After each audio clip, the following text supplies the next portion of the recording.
Hi guys, so have you ever wondered what it's really like to start a clothing brand?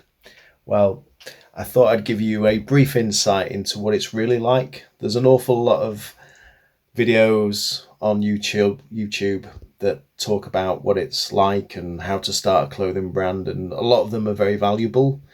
But I thought, as I'm doing this myself, I would share with you exactly what it is like firsthand, because, when you're starting this from scratch, particularly if you're printing stuff as I'm doing myself, and trying to do this alongside a day job, which is sort of 50, 60 hours a week, whilst having a young family, it's really, really difficult. It is really, really rewarding.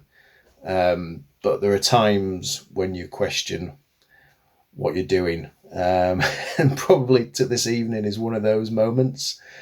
It's really late. I'm absolutely shattered. All I really want to do is be in bed. But as you see from over here, I've got a few orders to pack.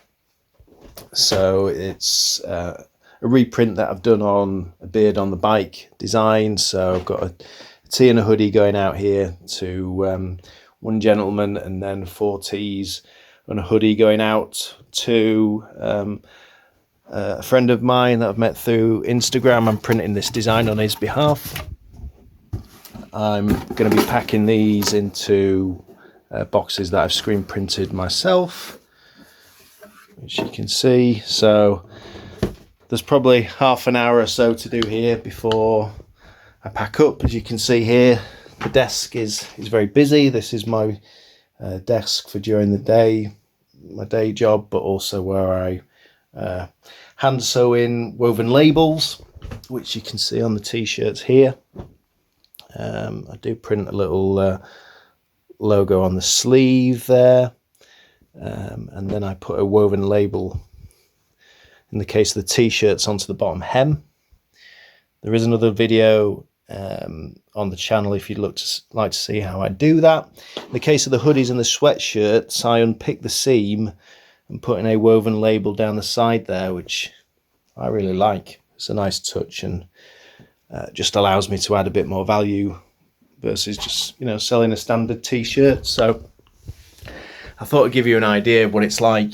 Sometimes there will be days in the first year when you don't get any orders at all. Today, I've got a couple of orders to pack, and when you're sort of finishing your day job at 7:30, 8 o'clock, and you've got an hour or so with the family, and then sort of packing orders off and just catching up on life admin, it's difficult, but you've got to keep doing it. I have seen growth, so the hard work will pay off eventually. So I would encourage you to check out some of the other videos on the channel. I hope you find them useful. If you've got any questions at all, give me a shout. I'm always here to help. And hope you found the video interesting, and please like and subscribe. That'd be really great. Cheers guys, bye for now.